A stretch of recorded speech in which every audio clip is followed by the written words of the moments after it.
Want to stay signed in to multiple accounts on the same website without constantly switching browser profiles? In this tutorial, I'll show you how to use containers in Brave Browser.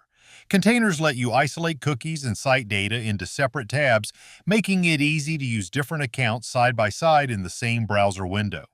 First, open Brave Browser on your computer. Next, click the three horizontal lines in the top right corner of the browser window and select Settings. Once you're in the Settings page, click Content in the menu on the left. You should see the Containers section right away. If containers are disabled, turn on the Enable Containers toggle.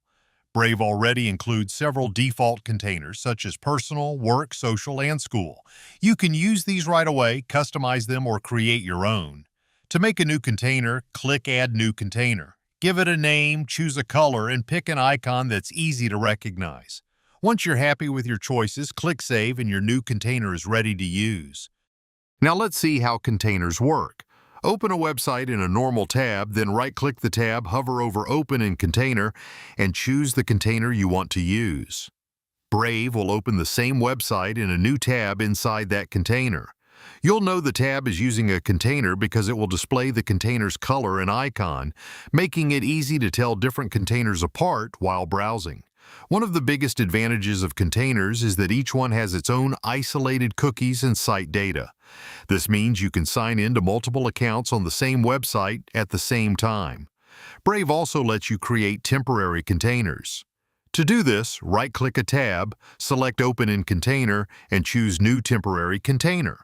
Temporary containers behave just like regular ones, but they're automatically deleted after all of their tabs are closed.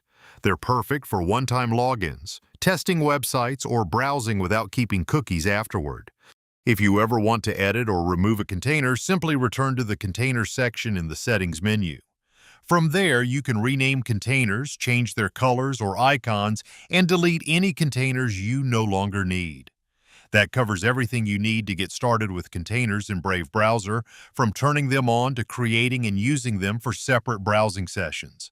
If you found this guide useful, a like would be greatly appreciated, and subscribing will keep you updated with more Brave Browser walkthroughs and helpful tech tips.